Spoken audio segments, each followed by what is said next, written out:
Michael K. Show. Michael K. 1050 ESPN New York.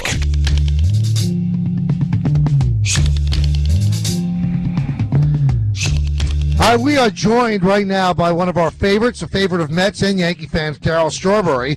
And Darryl is in town to promote the paperback edition of his best-selling autobiography, Straw, Finding My Way.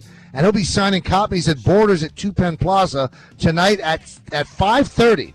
Now, I'm giving away a signed copy right now. Be the 18th caller at 212-268-9222, and you're going to win a signed copy of Darryl's book, Straw. That's 212-268-9222. And remember to listen to the Michael K. Show. Today, Darryl Strawberry is going to be on, and he's on right now. Straw, how you doing? Okay, I come all the way down here, and you're not even here. Well, you know what? You should have come a little bit more and come to Boston. Yeah, I don't want to come to Boston. Hate Boston. That's where they gave you that Darryl nickname, right? Yeah, well, you know Boston. Who cares about Boston, you know? All right, let me talk to you about this Alex Rodriguez stuff that's going on. Now, Dallas Braden said that Alex Rodriguez came across the mound. That's Dallas disrespect. Who? That's what I say, Dallas who.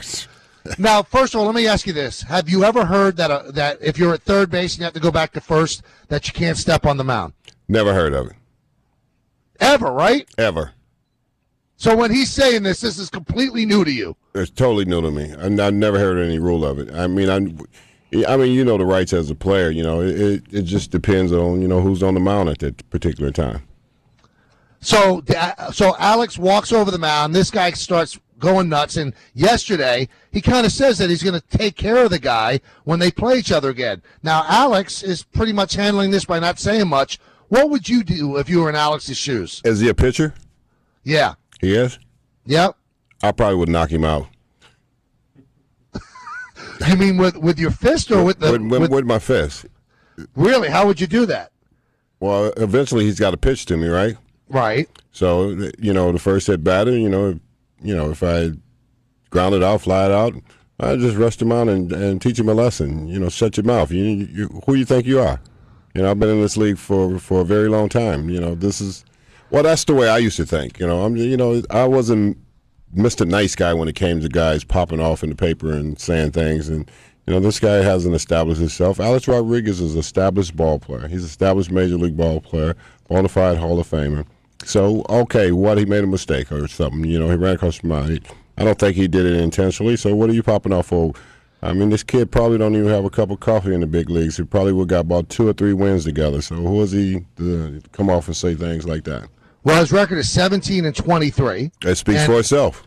And he's he's making $420,000 a year, which is a little bit over the minimum, and it's not bad for everyday people, but it's certainly on the low totem pole of Major League Baseball. But one thing that we were just arguing about, Don and I, Darryl, I want to get your take. Mm-hmm. It seems like people think that Alex is fair game, that a lot of people don't like him. Right? Why is that? Jealousy. Jealousy because of the fact of who he is and what he's done and all the money he's made. People get, there's envy behind a person that's made all the kind of money Alex has made, and, they talk about his ability to play.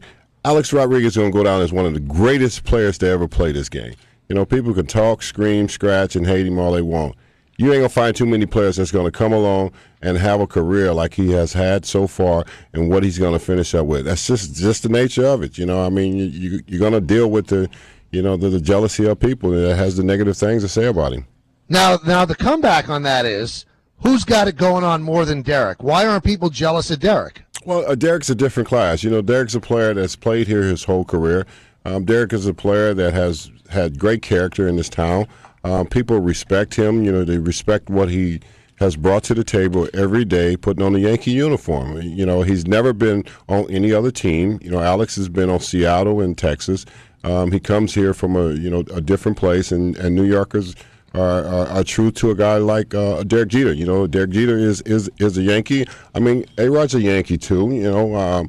He's just not Derek Jeter. That's just the bottom line. Derek Jeter is a special person. But how come other players don't seem to love A-Rod, but all the other players seem like they get along great with Derek? Well, you know what? It's just players' opinion. I think sometimes people look at what a person has done in his life and and the things that have came out, and when things were coming out in Alex's life, divorce and all that stuff, everybody was jumping on the bandwagon. He's human, nobody's perfect. Everybody sits up and criticizes people, but none of these people are perfect either. Everybody think, well, I've lived this great, perfect life. You know what, Mike? They all lying. None of you guys have lived this perfect life. So get off of it, get over it, get over yourself. Leave the guy alone. He's a great player. He's always been a great player, and that's just the bottom line with it. I know a lot of people don't understand it. They can say what they want. Because they talked about me. I didn't care. I don't care what you think about me. You're not me. You don't know who I am, and I think a lot of people don't know who he is. So it's just the nature of it. Did you have much interaction with Alex, and do you like him? I love Alex. I love Darryl. I love anybody that could put on a uniform and go out there and perform and play baseball, because I did it. It's not easy. We sit back and people sit back and watch you, and they think it's very easy because of the talent that you have. It's not. When you're facing a guy like Nolan Ryan, Roger Clemens, guys are staring down, looking at you, how you gonna hit this pitch? You have to have the ability to do that. And I think sometimes people underestimate these guys and their ability to play baseball and do what they do as baseball players. And has he respected when you talk with him? Do you feel the respect? Alex always respects me. He's always asked me questions about how did I handle New York? What was, how did I stand up to the pressure of playing in New York? I told him I didn't care what people thought of me. I said, you got to get past that and what people think of you. Who cares what they think? That's his problem, Darryl. He cares too much. Well, he cares, yeah, but he cares what people think of him, Right. And my problem was I didn't care, because you know what? I'm going to hit this ball out of this ballpark. That's all I cared about. I didn't care what you thought of me, what you said about me. You're not the one up there getting me out. You may be yelling or writing about me, but guess what? You're not the one I'm facing on the mound. You're not the one I'm getting out that's trying to get me out. Now, Darryl, obviously with the Lawrence Taylor thing, I thought about some questions that I wanted to ask you. Now, Before we even ask you anything, I just want to say to everybody, all we know is what Lawrence Taylor's been charged with. He has been convicted of nothing, and I think that people should really be careful about convicting the guy until he actually gets his day in court. Now, that being said, Darryl, you've had that rough past. You've dealt with drugs as well. Right. Okay. Is it tough to get rid of it? Is it tough to leave that behind? And do the demons always threaten to follow you? Well, of course they do. But it is tough to get past that stage in your life if you make the changes that are necessary to make. And I think a lot of times, being a former athlete, you have a tendency of living in this fantasy world of thinking that you still the man or the person. And I'm not talking about Lawrence Taylor or any other. I'm talking about all these guys that I've seen recently that have been headline news about their situations. And then when you continue to put yourself in situations, you're going to continue to get what you get.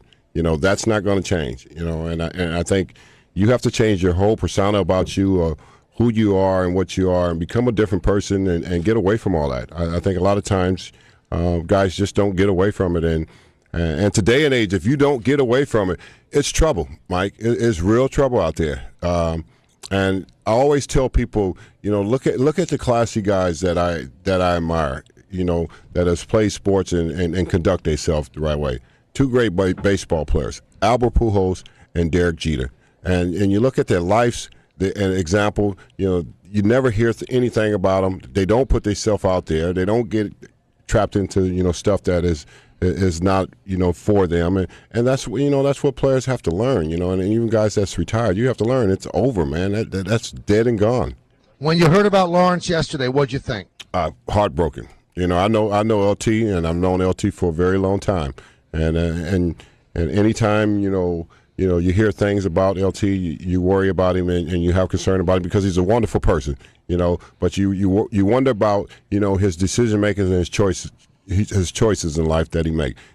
Are you going to continue to go down the same road, or are you going to start making different paths for yourself? And, everybody, we all hoping, that, this is not true and he can move on from this situation. But when you look at this situation that just occurred on him, it's a scar. It's another scar to LT. And LT is one of the greatest players to ever play in this town in football.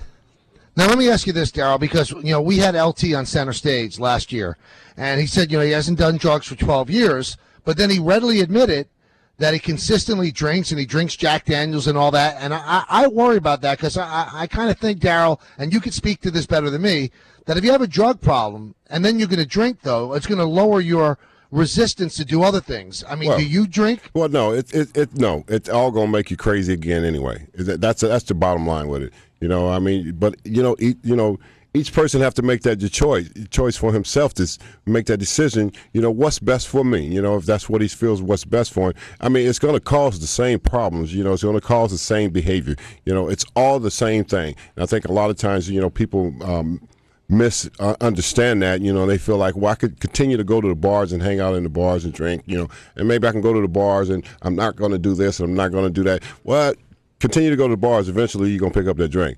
Then you're going to pick up that drink, and then you're going to pick up that bad habit again. And then it just goes deeper and deeper, and you spiral back into the same old bad habits.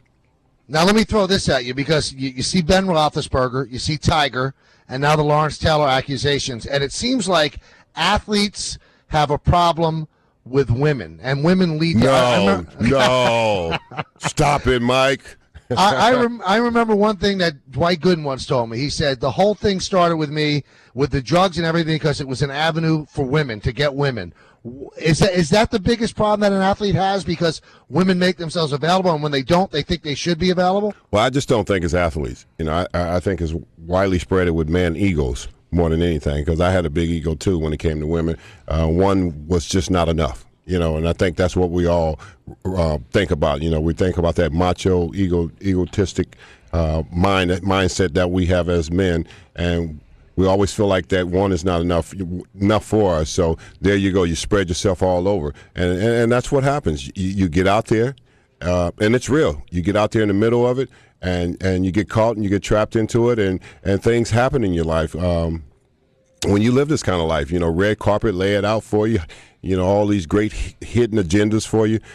Eventually, it's all going to catch up to you. It's just a matter of time, when it catches up to you, it becomes a big mess. Especially for these guys today, it becomes headline news, and everybody jumps on the bandwagon with them. And what's so funny to me is every man that jumps on the bandwagon and talk about these guys, they act like they've never done this. Right.